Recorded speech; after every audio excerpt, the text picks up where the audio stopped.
Hello, friends. David Vos here. Oh my goodness, it's such a beautiful day. And I say that every day, but it really is a beautiful day here today in Oklahoma because it's raining, misty, cool. That's where you get that saying, a cool summer day.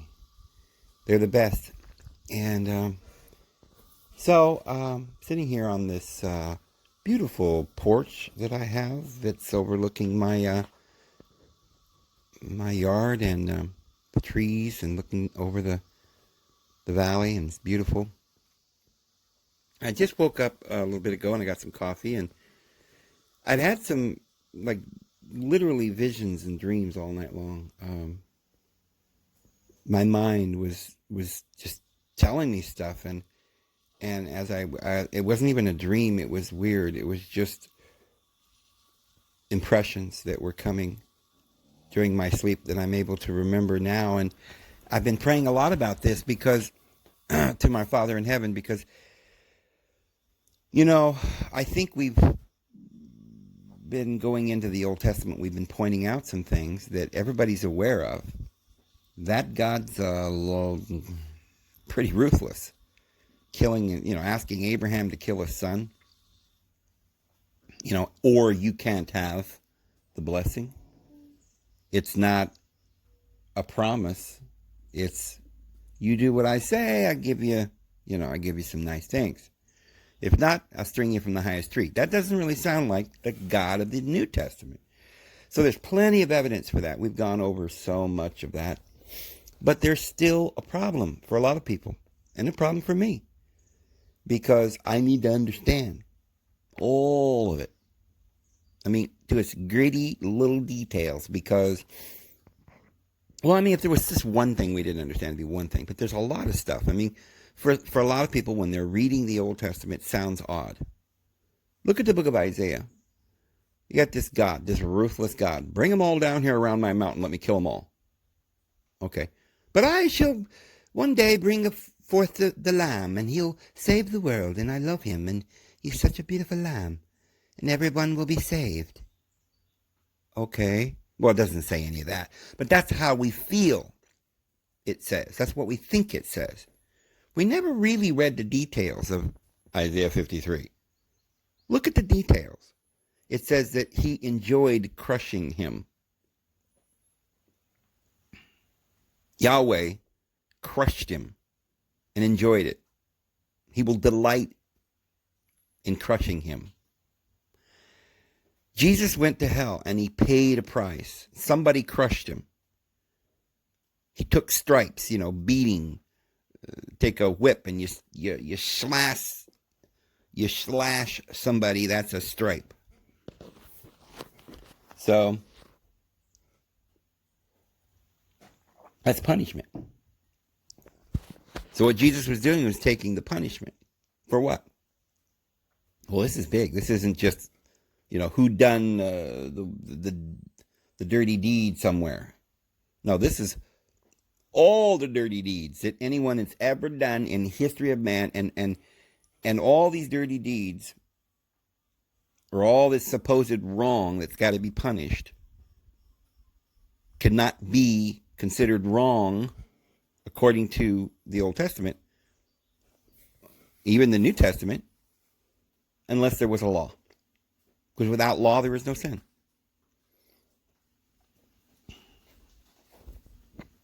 So, we were under law. But the truth is, we were the children of God, so we couldn't have been under law, could we? We were always the children of God. We were in Christ from the founding of the world.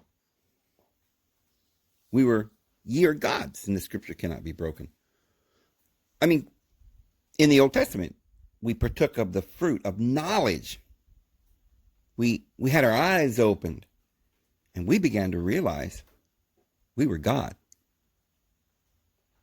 We didn't know we were, because we were babes in Christ, but we were gods. We were created to have dominion over the world. We were not created to be ruled over as a hired hand. And so, how could that be? Why, we're ruthless, aren't we? We're terrible people. We can't Can't even rule our own selves. Well, that's not what the Bible actually says. The Bible says that we have something inside of us called the Holy Spirit that guides us and directs us, teaches us, and leads us to the Father. And if we'll just follow that, yeah, but Dave, there's a lot of people that don't, and we've got to murder them. We've got to put them in prison. We've got to do something about this crime. Here's the thing. According to our New Testament, Jesus loves us all, and we're his children. And he puts his Holy Spirit in us, and he never leaves us.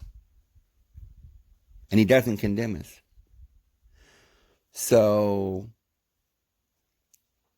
the only way then you could do that to a child, the only way you could get them out of sync with that inner spark that was already put in there by the Father. We already know who we are, unless we're deceived.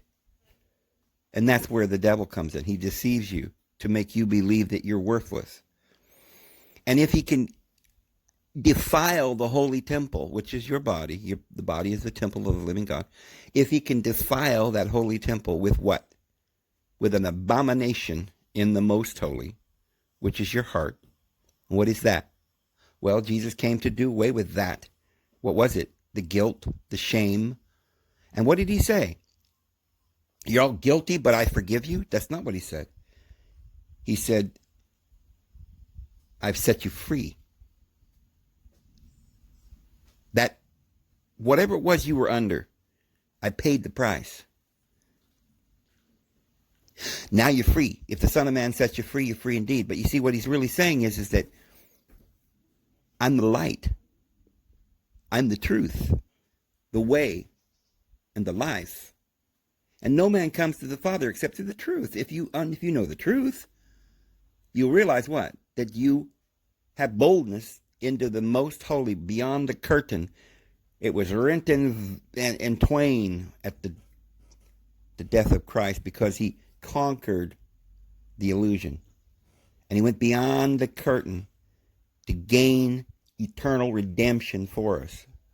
Now, for a lot of you people who aren't Christians and hearing all these religious words, you're probably thinking, I don't want to listen to this. It's a bunch of redemption and atonement and all this stuff, religious stuff. I ain't interested in that, Dave.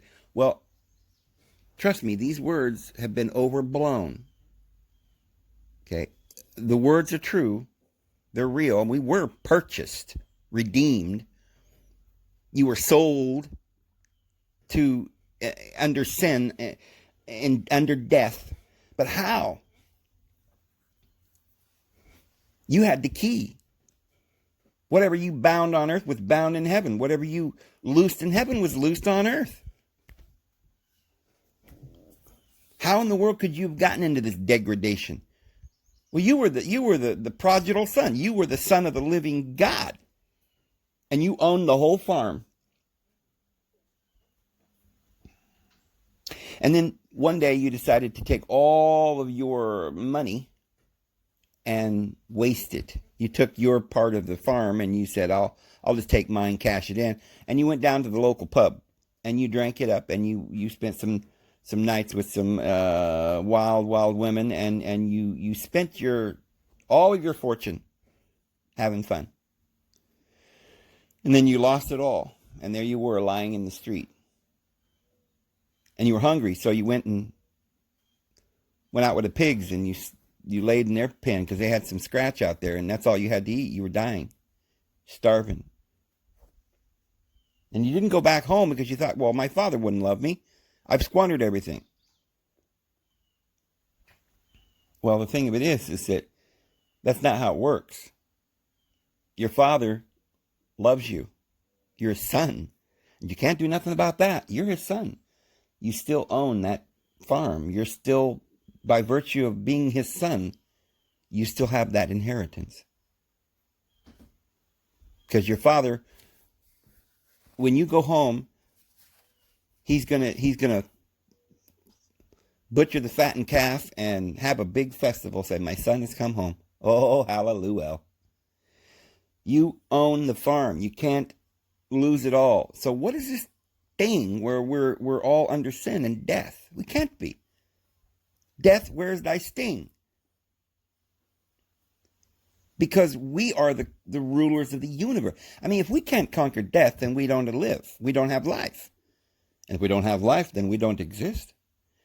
I mean, we can't just depend on somebody else giving us life. Oh, well, Lord, please give me life for another day or another year, and I'll do anything you say. See, that is a slave who doesn't have anything of his own, no inheritance, no confidence. He has to just be a slave to work out his debt and to grovel for his crumbs. We're not like that. We never were. We're the children of the living God. We don't have to grovel for anything. We own it all. And there's nothing anyone can do to take it away from us. We could take it all and spend it and you know, do every extravagant, ridiculous thing in the world, and still we couldn't lose it. Because you don't know our Father. He's the Father of the universe. Well, what is that? What is that? The life. Not the death. The death or the non-existent or the nothing. That couldn't have any power. Only the existent. Only the existing one, the I am, has any power. And what is that? That's the King.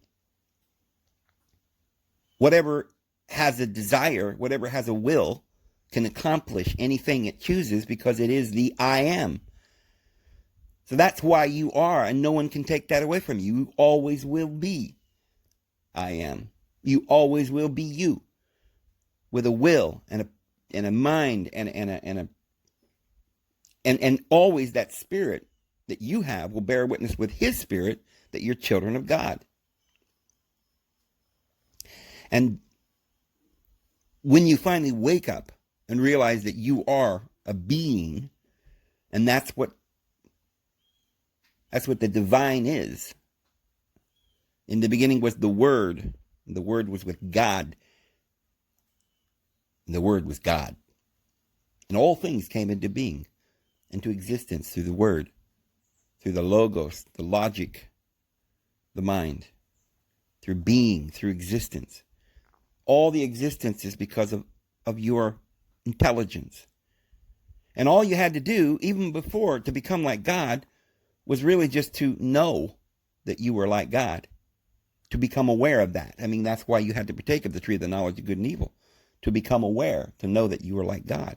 And this is why Jesus said this means eternal life, knowing the divine, the God, and the one who sent forth, Jesus. This means eternal life, because you can never die when you're enlightened. So, what's the opposite of that? The darkness, the lies. How in the world, then, have we been deceived so badly? The biggest deception that's keeping all mankind down all this time is this one lie that is really treacherous. And it says that you need government to rule over people. You need religion, because people cannot govern themselves. Well, what you've done is you've just put a straitjacket on God. But the only way you can do that is to get God to let you to do it. Wait till God's a little baby. He ain't grown up yet. And then come in there, because you're a God, and deceive that little child. Convince that child that they're lost and they're helpless. Because what is mind is hope, confidence. I mean, it don't matter how powerful you are. You could have the most powerful person who lifted weights and logged timber every day with 50-pound chainsaws and had muscles like Arnold Schwarzenegger. But if that man never saw a mirror and didn't know, he wasn't self-confident, and he'd been raised in a little house, and he never had mirrors and didn't know what he looked like, and he was abused all of his life. He could be completely coward, not knowing his own strength, not knowing who he is. And then you can get advantage over that person. All that you need to do is convince mankind that we need to be under law. And here's how it happened. Many parables. It all starts there in the Bible and tells you about it. But, starts off with the tree of the knowledge, good and evil. And this God, telling them, no, you can't be like me. You can't know. You can't have knowledge and become like God. Why, I'm cursing you. And in his wrath, he cursed them and he ran them out of the garden. Does that sound like our Father? No, because Jesus said, my Father is love. He's above, not beneath. Your Father's beneath. He's the devil. He's a liar. He's a deceiver and a murderer from the beginning. A slanderer, because what he's accusing you of is incorrect. And all you got to do is believe me when I tell you that I'm your elder brother and we're brothers and we're gods and we can zip on out of here. You got to wake up. Come and follow me. Well, wait a minute now, Jesus. The law says we can't do this and that. Why, there's a woman caught in the act of adultery. Why, she's a sinner, Jesus. She's not God. We're going to kill her. We're going to murder her because she's not God. Why, she can't do anything she wants. She can't be free to do what she wants. She's a slave. Well, I purchased her with 30 shekels of silver, Jesus, and I caught her in the act of adultery. What do you say? What does the law say, Jesus? Jesus didn't say, well, let me see what the law says. He didn't say that. Well, he knew what the law says. And he knew that the entire law was exactly like that situation. We were all bound and married to this Yahweh. Purchased. Bought with 30 shekels of silver. And that God was ruthless. I mean, we signed his contract. There's no question about that. It's a contract, so you got to pay it. And the contract says, till death do you part. Ain't no getting out of that one. Except the owner could give you up. He could sell you to somebody else. Well, Jesus came and redeemed us. He paid the price. Now, there's a lot of ways that can be understood, paying that price. There's the price that you pay for a slave that's in bondage. You pay their price. The price of a slave, 30 shekels of silver. That's how much Jesus paid and put into the treasury. That's how much Judas Iscariot got for him. There's a lot of parables. But one thing's for sure, the Bible is telling you you're free. You were sold, but now you've been repurchased. And now you say, well, I don't believe in that. I was never sold. Well, yeah, you're sold, but it's a symbol. You got to be able to look at this. It's a symbol. The entire Bible is a symbol. This world is not right. There's something wrong with this. Something wrong with this picture. We were created to be free, to rule over ourselves. Well, we can't do that. We're all a bunch of idiots. Well, we've never tried it because what's happened is we're being brainwashed, being lied to, and we've got this law of Moses that's a lie, that's a slander, that's an accusation. That's what it called. Jesus says, he accuses you day and night before my Father's throne. What does that mean? Accuses you. It means that he broke the law. He broke the law. He broke the law. Well, who cares? What law? What law? These are gods. Oh, but they signed the contract. Oh, well, everybody's got to keep the contract. Except this contract was just a contract of you being deceived. Because you can't really take away your power. You can't really take away your sonship.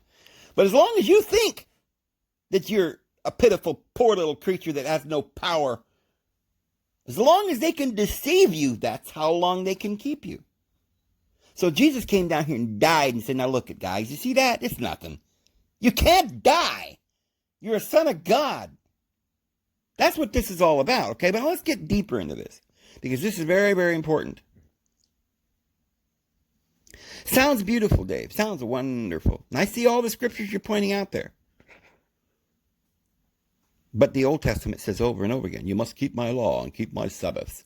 Right there in Isaiah, where it says, one day I'm going to make the earth a paradise, Yahweh says, and I'm going to redeem everyone. Okay, he did that with Jesus, right? Well, how did the devil redeem us with Jesus? That doesn't make sense.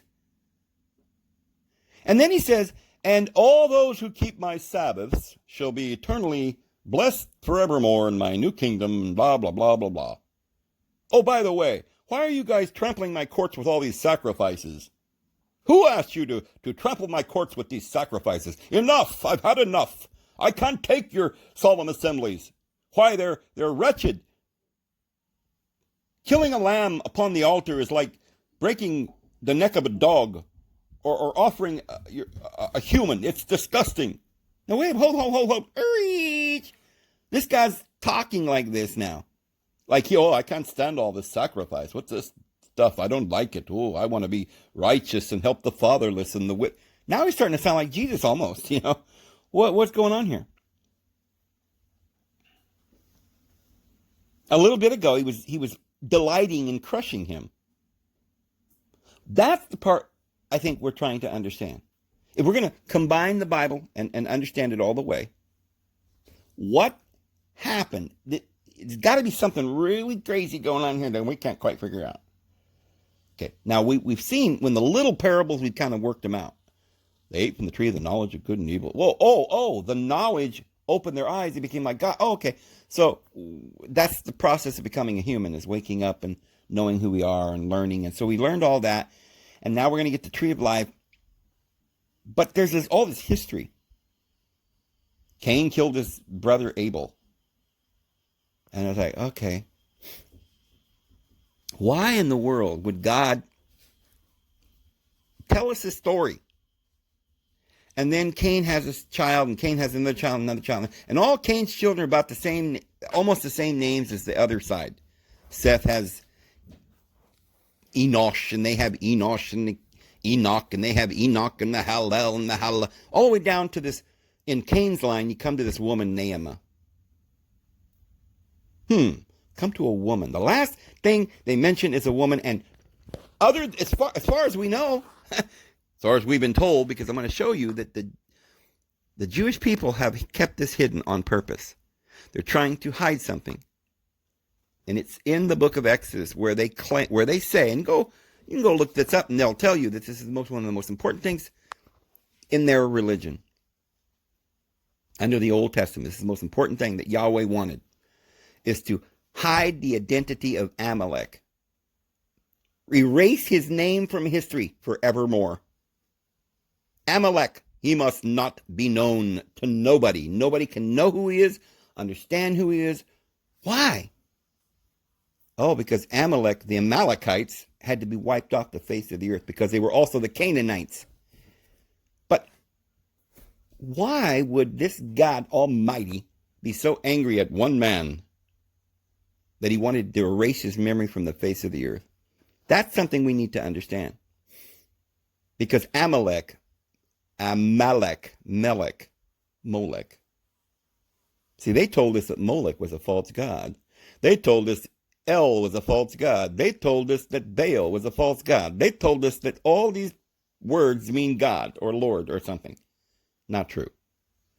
Not true. We're going to explain what Molech means. Amalek. The Bible says he was the first of the nations. The first of the nations after the flood. Who was that? Well, wasn't it Shem? Wasn't Shem Melchizedek? Melech Zedek? Amalek Zedek?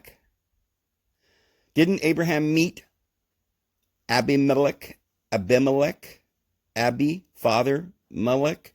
And didn't he make a covenant with him? An everlasting covenant for a well?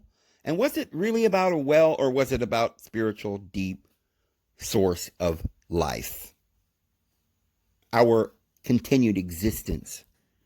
Forever paradise together in peace and harmony and love. Why is Abraham making an eternal covenant with Abimelech the Canaanite, Abimelech, Molech? Why is the high priest Molech Zadok, Melchizedek, who later becomes Adonai-Zedek, and Abimelech and Elimelech and all these other Melechs come down to, we've talked about how Elimelech and Naomi didn't have a child. There was no more children. And the Bible's just telling you this story. Oh, this guy named Elimelech, he didn't have a kid. Oh, that's a good story. We'll put that in the child's Sunday school lesson. But what does it mean? Who's Elimelech? It didn't have a kid, and why do we care? Because Elimelech is the line of Amalek, and it's the line of the great high king priest, Melchizedek, from Shem. But you didn't know who he was because they took all his memory from the earth.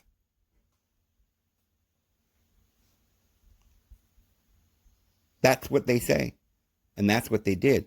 Because in all the translations, the Masoretic texts, and all of even the Latin Vulgate, and all of the Bibles that we have today,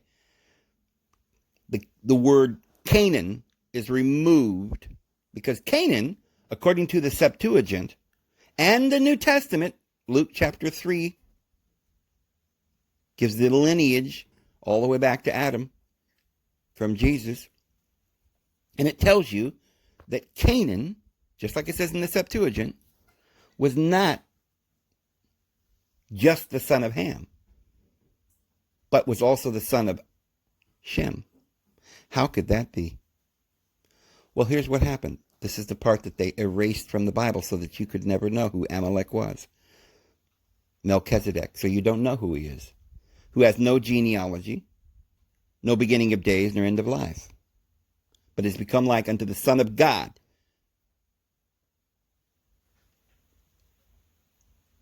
The Bible doesn't have a genealogy. So you're never really quite sure. But here's what the Bible does say. And some of the Apocrypha, if you read that in the Midrash, and all that we know about this character is this. Shem was the one who would inherit the blessings from his father Noah. So Shem had a son named Arpachshad. And in all the other Bibles, it says then Arpachshad had Shiloh or Selah, depending on how you want to pronounce it. And people are like, oh, Shiloh, I don't know what that means. Well, let's move on. Well, don't you remember there's a prophecy that says that Judah shall have the scepter until he who comes who has the legal right. Who's the one who's got the legal right that's going to, Jesus said, I'm taking the keys of the kingdom from you and giving it to a nation producing its fruits. Oh, so Jesus is going to take the kingdom from the Jewish people and give it to a nation that's producing its fruits. And this somehow is probably a fulfillment of prophecy. Because the Bible says that the scepter, the right to rule, will be with Judah until he who comes who has the legal right. Well, there's another prophecy. We've got to get them all in there or else we can't understand it. This is how you understand the Bible, by prophecy and by the Holy Spirit guiding you. Because it's all there. But it says that until Shiloh come, there shall the gathering of the people be. Until Shiloh come.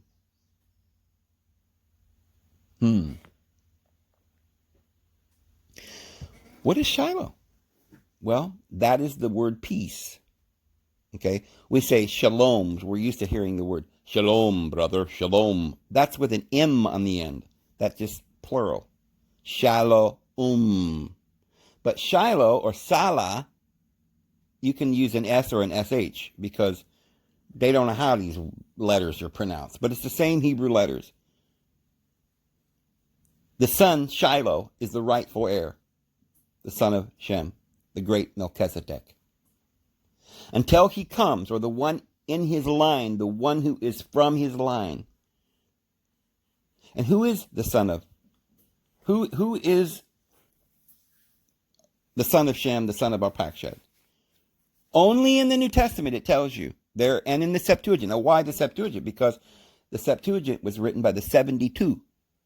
That's what it means. And that is the translation ordained of God. Because it's called the Holy Textus Receptus. And the Fisher Kings preserved that. That's what we were supposed to have used to do most of the translating from our Bible today. But the Latin Vulgate and all the Catholic versions and the Douay and all of that, they don't use it. So they put error into the scripture. And this is why all these Bibles, the Masoretic translation, the Masoretic scribes, the Jewish scribes, they're not the most accurate. They literally, the Bible tells you in Jeremiah 8, you think you have Torah, but you have the lying pen of the scribe. They left things out because they don't want you to know. They do not want you to know who Amalek is. Because then you'd understand why Yahweh said to kill them all. Then you'd understand who Esau is. Then you'd understand so much. You'd understand who Jethro is. Then you'd understand who Jesus is. So Canaan, here's who Canaan is. Ham saw his father's nakedness. What does that mean? It's an idiom. It's from the Hebrew. And if you look in Leviticus, it tells you the meaning of that idiom. It's, if you see your father's nakedness, that can mean that you slept with your father's concubine. That's, if you saw the nakedness, or in other words, you slept, or you had intercourse, or you had sexual relations. That's kind of what it means to see their nakedness. And to see your father's nakedness. I mean, I don't know very many people that would, a lot of people think that Ham went and had, did something bad to his father.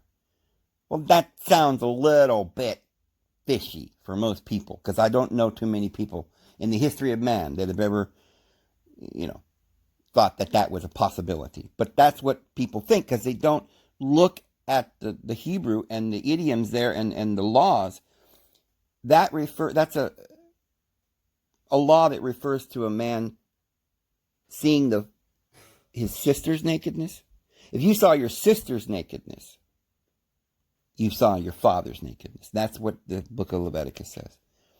So if you slept with your brother's sister, or your own sister, or God forbid, your mother, or your father's concubine, or anybody like that, it's still, you saw your father's nakedness. So it doesn't say who Ham slept with, but obviously it has to do with genealogy. Remember what we said. Cain, his lineage comes all the way down to Naaman. And the Midrash and some of the Apocrypha tells us that either Ham or Canaan, but it's obvious that it must be Ham. He's the one who saw his father's nakedness. But some reason or other, the child's the one that's condemned, cursed, because it's the seed that came from the union of Ham sleeping with what? Well, it wasn't his father's, it was his father's concubine, Naaman. Naaman, evidently Noah's wife, died while they were on the boat, or just before they got on the boat, and so he ended up taking his concubine, Naaman, who was the great-great-great-granddaughter of Cain. So the Canaanites became the child Canaan. They took on their father's name from Cain. Now, one side note, the mark of Cain, according to the Apocrypha and many sources and Midrash, was that he was a hairy man. That was the mark. God put hair on him to mark him, like a beast man. He was very hairy. So, Ham sleeps with Naaman, and then becomes the great lineal priesthood holder, because those are the two lines, Cain and Abel. And remember, the Bible talks about things like Jacob and Esau. Jacob I have loved and Esau I've hated. And so we never hear anything about Esau again, hardly, right? He's a bad guy. But this is a story about the flesh and the spirit. It's the same with Cain and Abel. That's why Cain's descendants are all the same names as Seth's, or, because Abel died, so they replaced him with Seth. Seth's descendants have all the same names because it's the same people. But we're talking about their spiritual history and their physical history. This is we're going to find this to be true when we get to the story of the law and who gave the law, and the two mountains, the light Horeb and the lesser light Sinai, the land of Sinai. We're going to find out that this Mount Sinai is Mount Seir, that it's Esau, and it's Ishmael, and it's Midian. And we're going to find out that the Midianites had a true priesthood.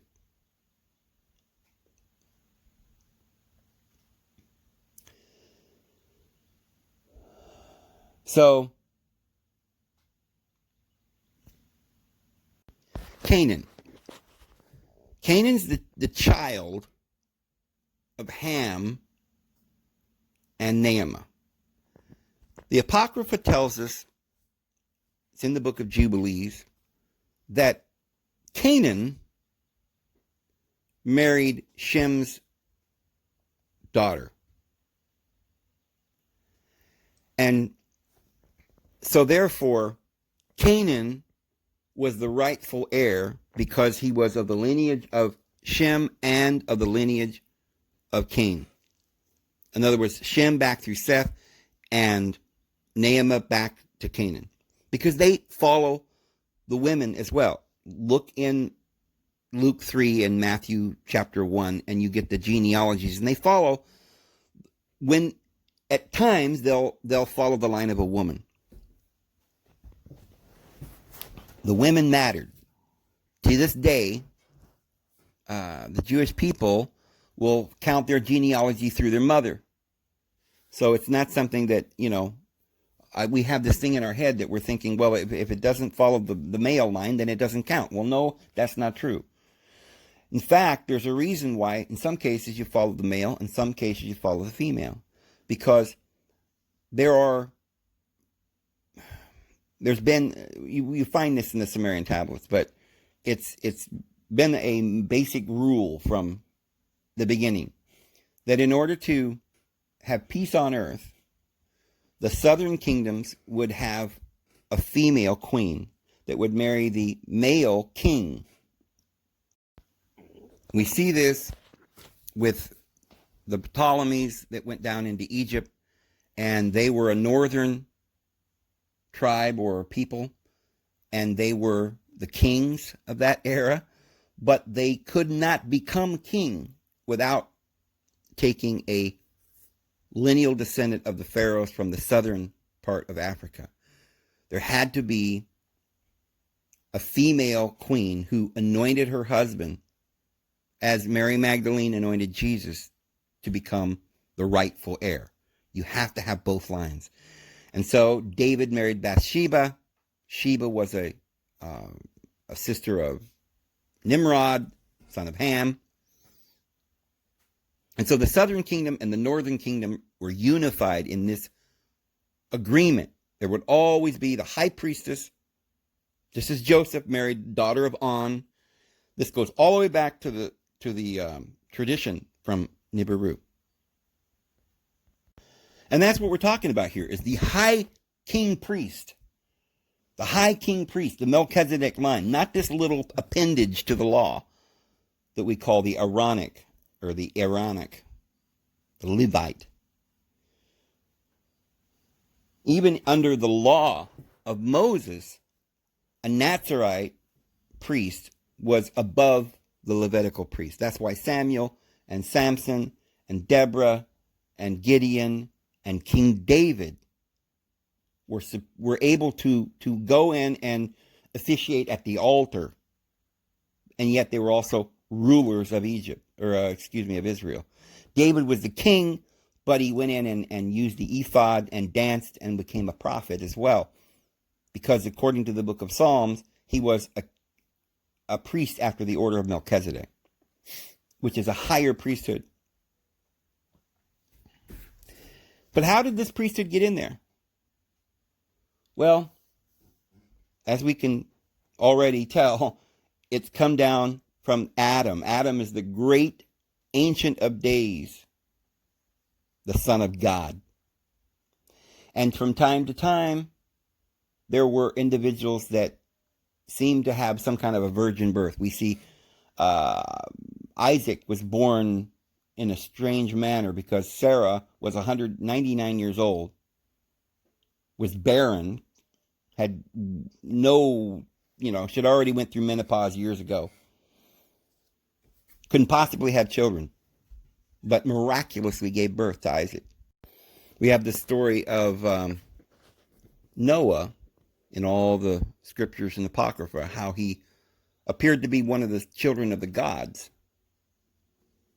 We have the Sumerian tablets talking about Marduk taking Enoch's daughter for wife. So there were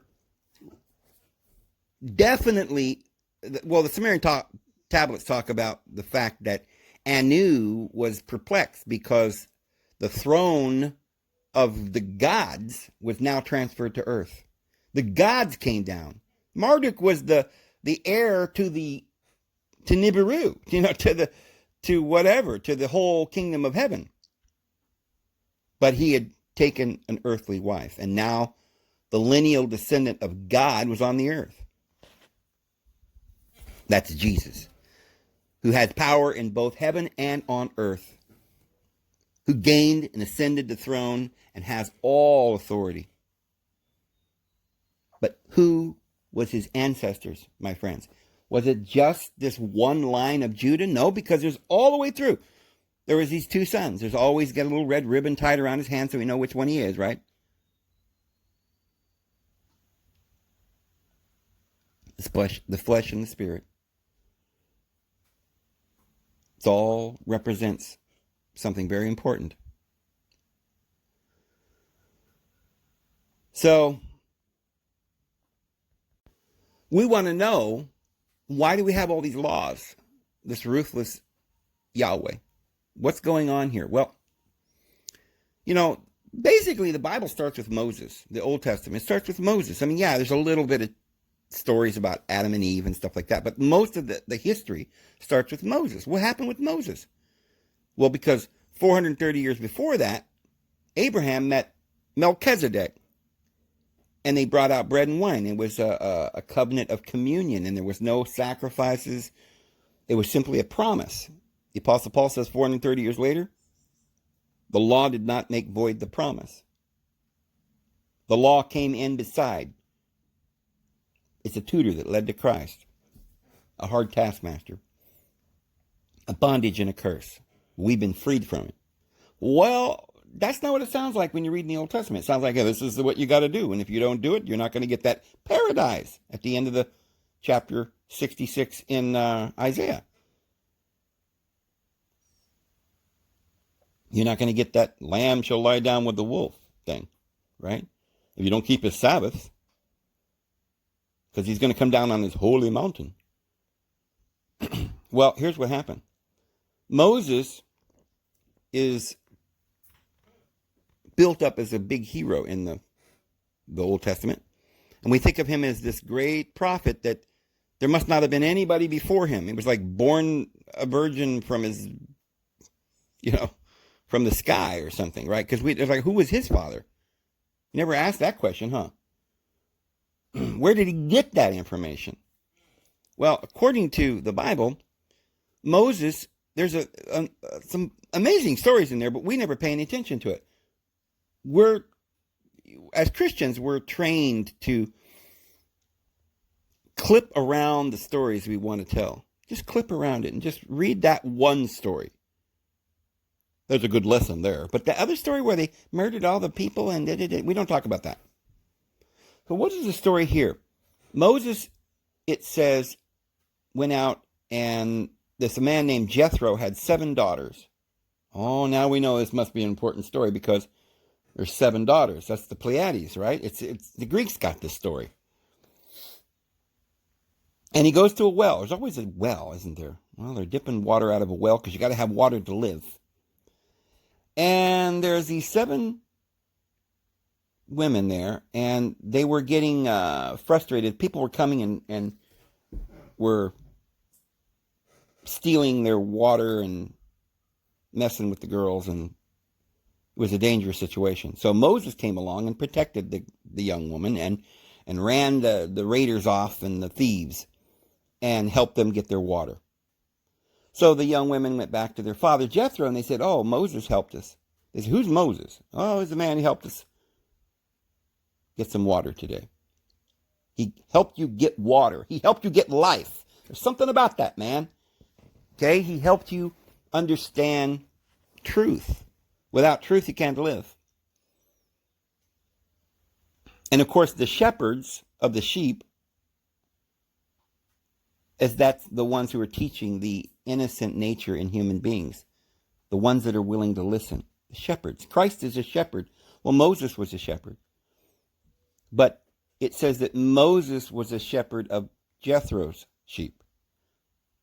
Because, you see, Moses didn't have a priesthood at that time. Not until he married Zipporah. And remember, his sister Miriam complained, "Why, you married a Cushite woman." Yeah, she was from the south. Zipporah,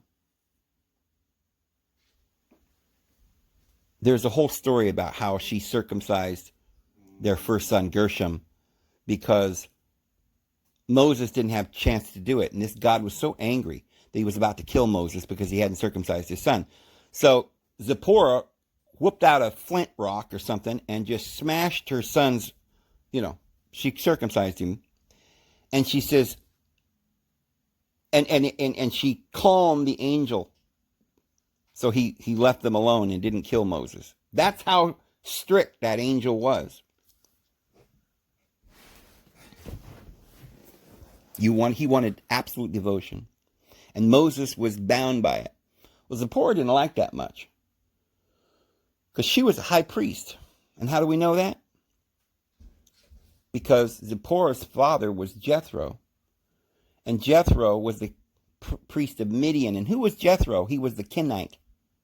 See, that's how they translate it, because they don't want you to know it's the exact same word as Canaanite. He was a Canaanite. So, wait a minute now, who's this Jethro? The one that gave Moses instructions of how to develop the entire priesthood? Set them by 50s and by 20s?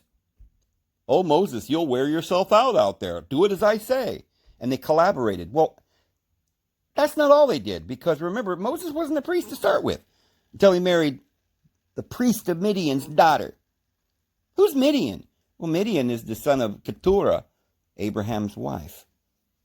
This was the holy priesthood. Remember, Hagar was one of Abraham's wives. So there was more than just Sarah and their children.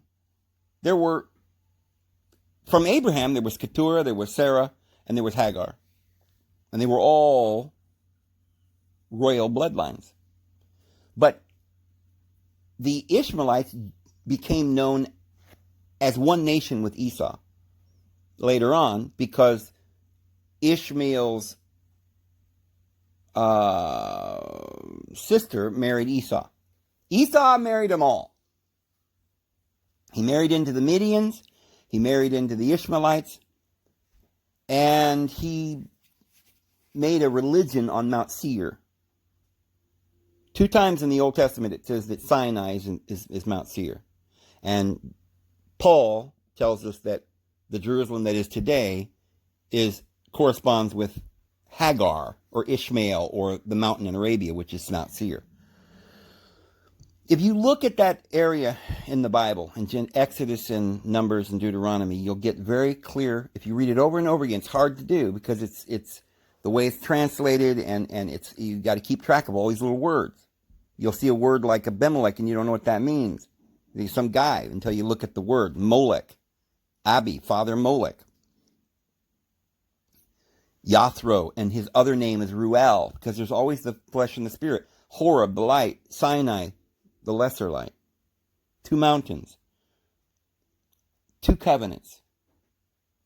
Jethro was a Canaanite. He was a Canaanite. And it's interesting because Eliphaz in the book of Job comes to Job and explains to him. Remember, Job is the most righteous man of all the East. The most wealthiest, the most powerful man in basically, I guess, the world. And nobody's ever heard of Job. Well, what's Job doing in the Bible? It's not even a Jewish writing. It's from the East. Job, right? You don't hear of Job. That's not a Jewish name. And all these people that are coming to him, Bildad the Shuhite and Zophar and Hobab. Hobab is a son of Jethro. And Jethro is in the land of Teman. So you've got Eliphaz the Temanite that talks to Job. What is he talking to him for? Because he's a great priest. Job is a wealthy, one of the most powerful people in the world, in the East. And a great high priest comes to him. Eliphaz the Temanite. You know who Eliphaz is? It's in the Bible, but nobody knows about this stuff. They don't look it up.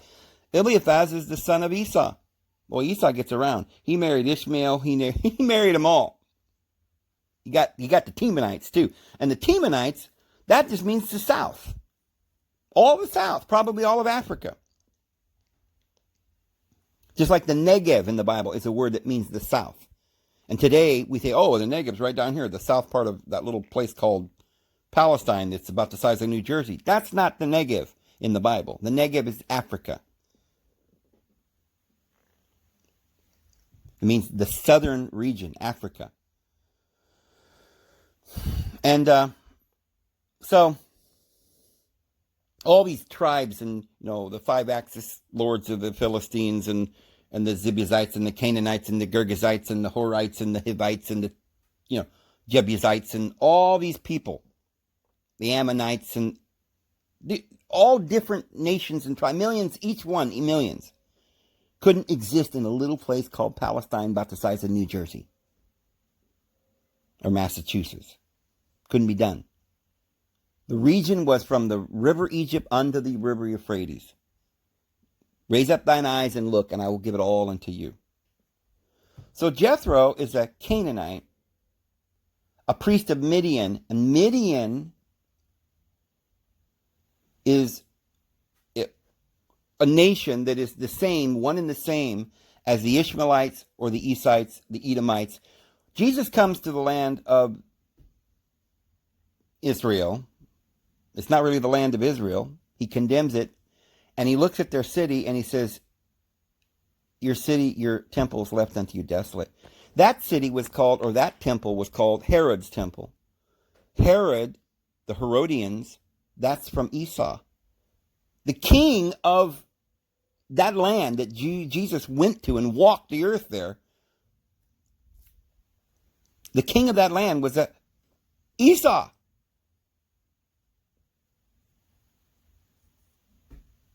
That's why the Apostle Paul says the Jerusalem that is now is Ishmael. It's the same thing. Ishmael, because remember, Ishmael's sister married Esau, and so they formed one nation. The 12 tribes of Ishmael. Now here's one that's going to blow your mind.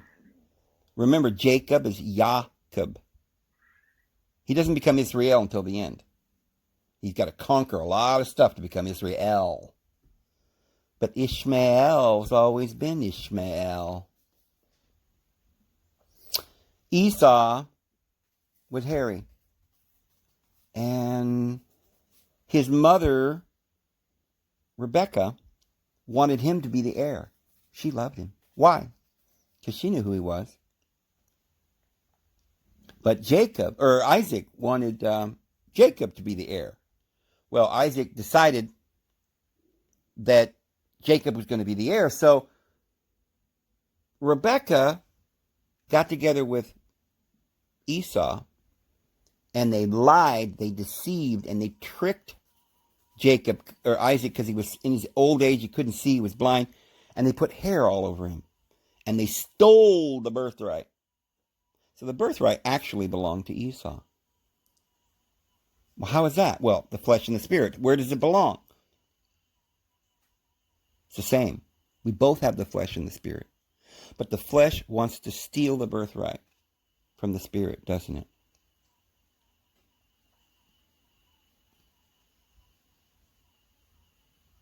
The flesh is always trying to rob your identity and rob your life, take away your life. But the flesh does appear to be the ruler in this world. He's put the spirit to death. The flesh is Jacob, who stole the right to be alive and went down there and had all that trouble, had to fight and wrestle with Yahweh. Because the flesh is going to fight. It's the enemy. It's going to be a lot of trouble getting through this world in the flesh. And so when you're reading the story of Jacob or Israel or the Bible, you're not reading the story of the Spirit. That's the New Testament, my friends. You're reading the Old Testament. And so Esau was hairy from Cain. He had the lineage back to Amalek. Remember we said his son, Eliphaz, gave birth to Amalek. So the Amalekites were from Esau.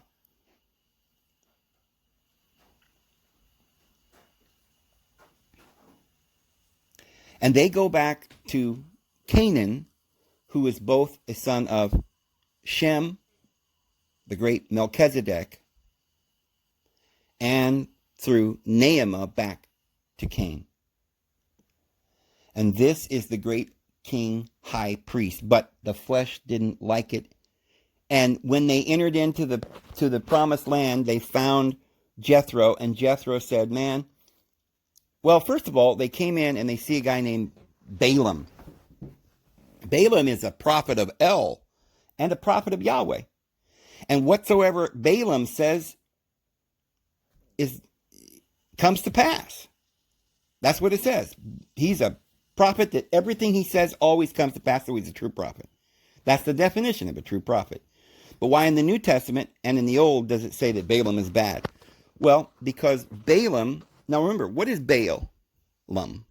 With the M on the end. Baal, plural. It's the prophets of Baal. So we come to the prophets of Baal. Who were they? Well, they were the priests of Midian, the Canaanites. And remember, Jethro, he also had a name Ruel. So they had the higher priesthood too. Well, they had the higher priesthood. Moses didn't. Moses was just the herder of Jethro's sheep. He came along and was allowed to marry his daughter, and then he raised him up to a high priest. And then Jethro instructed Moses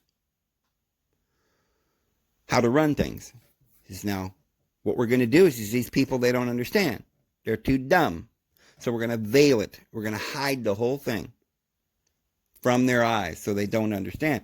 Because these, Eliphaz the Temanite went down there and told Job, hey, you're the problem. No, actually, the Bible says Job was blameless.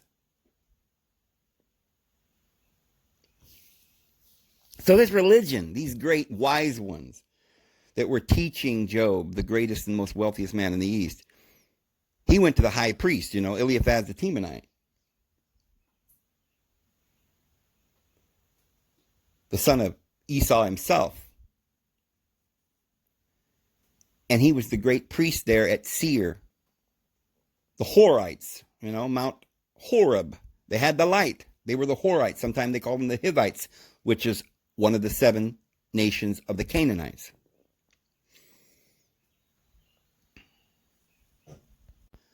And they say to Moses, hey, we got a bunch of people down there in Egypt.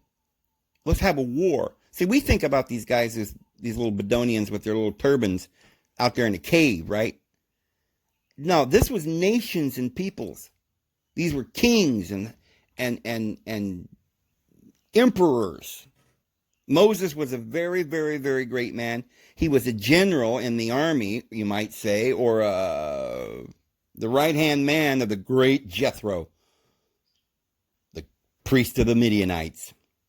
And he went down there and took Egypt and brought him back. Got the spoils. But Balaam is the prophet that whatever he says is done. Well, I don't understand. Baal is a false prophet. Molech's a false prophet. How come Melchizedek is Molech Zadok? Why is this Balaam a prophet? Well, he did something wrong, because in the New Testament he's condemned. But he also did something right, because whatever he said or prophesied came true. And he believed in Yahweh, and he says to Balak, who tried to get him to curse Israel, who's Balak anyway? Balak is the king of the Midianites at that point. Later on, we got Jethro being the great high priest. And they have some kind of priesthood. And in fact, Moses goes and get his priesthood from them. He's a shepherd of their sheep. And he marries their daughter, their high priestess, Zipporah. But guess who Zipporah gives birth to next? It says that Balak is the son of Zipporah. Yeah, Balak is the son of Zipporah. Wow. So Balak is a son of Moses. So Moses meets Zipporah 40 years before that, goes down and defeats the Egyptians and brings out armies and mixed multitudes, millions of people up through the desert. All right, he goes back to Midian and he sees Jethro up on his big mountain, and there's his wife Zipporah. And this is at the end of 40 years after he left his wife there. And he went down and conquered Egypt, comes back. Now, another 40 years goes by, and at the end of that 40 years, they're conquering the land of Canaan. And he goes in and he sees this guy named Balak, who's running the whole show. Yeah, because that's his son of Zipporah. Because Jethro is a very, very, very, very powerful person in this region. The Midianites, Ishmaelites, Esau, Mount Seir. And Moses is a very, very important lineage that was married into Zipporah, the high priestess of Jethro, the Canaanites. And so Balak then is wanting to destroy Moses, his own father. Now, that's a very peculiar situation, isn't it? Well, it doesn't seem like Zipporah always felt a lot for Moses. In fact, I don't know how much time they had together, because Moses was away for 40 years in Israel. He was doing so many things, I don't think he had time for Zipporah. But she was a high priestess, and she was probably out leading armies wherever she might be, too. They were probably keeping up through couriers and mail and stuff, and they probably had some liaisons together and, spent the weekend here and there together once in a while when they could get a chance. But there were different things going on. People sometimes get married for political reasons, for religious reasons. Sometimes you marry somebody to bring two nations together. In this case, we've got a higher priesthood literally being forced to come into contact with a different people. It's telling us the story about the flesh and the spirit coming into contact, having these little liaisons, having these little moments where they loved each other, but not having the ability to spend a lot of time together and not really understanding each other. My husband is a bloody covenant, she says, after she circumcises her son to save his life. You were a bloody covenant to me. Doesn't sound like she really understood the entire thing. Moses was more like a general. He was down there conquering Egypt. When he came back, they were up there in peace, sitting around talking to Job, Eliphaz the Temanite, discussing philosophy and why is there sin and how many angels will sit on the head of a pin. Why, it's quite perplexing if you think about it. But they weren't in the business down there in the earth, in the wars and the struggles of the real world. That's where Moses was. And Moses had to teach all these people enlightenment. But they didn't grasp the light. They couldn't understand the higher Melchizedek priesthood. So Jethro, being a very wise man, says, my son, here's what it will do. We'll put them under a tutor until Christ. We'll veil it. If they won't listen to love, then you see that serpent, that stick you got there, that big stick, throw it down, it'll become a serpent. And the anger of the Lord Yahweh was roused. And he says, I will kill them all if they don't obey me. Now get the people up here. I want them to drink water. Oh, we want water. We want bread. We want this. Send them serpents. He was ruthless, and he says, I'm sending mine angel before me, and he will not pardon thee of your sins. Oh, my goodness, friends. I see that we're well over an hour here, and I'm just getting into some of the stuff that I wanted to tell you about. So what we'll do is we'll stop it here, and I'll tell you the rest of the story in the next video. Anyway, I'm going to go ahead and go, friends. I hope you guys have a great day. We're going to get into what this Old Testament is and the law and how it came into being and who the Canaanites are and who we are and on and on. See you tomorrow.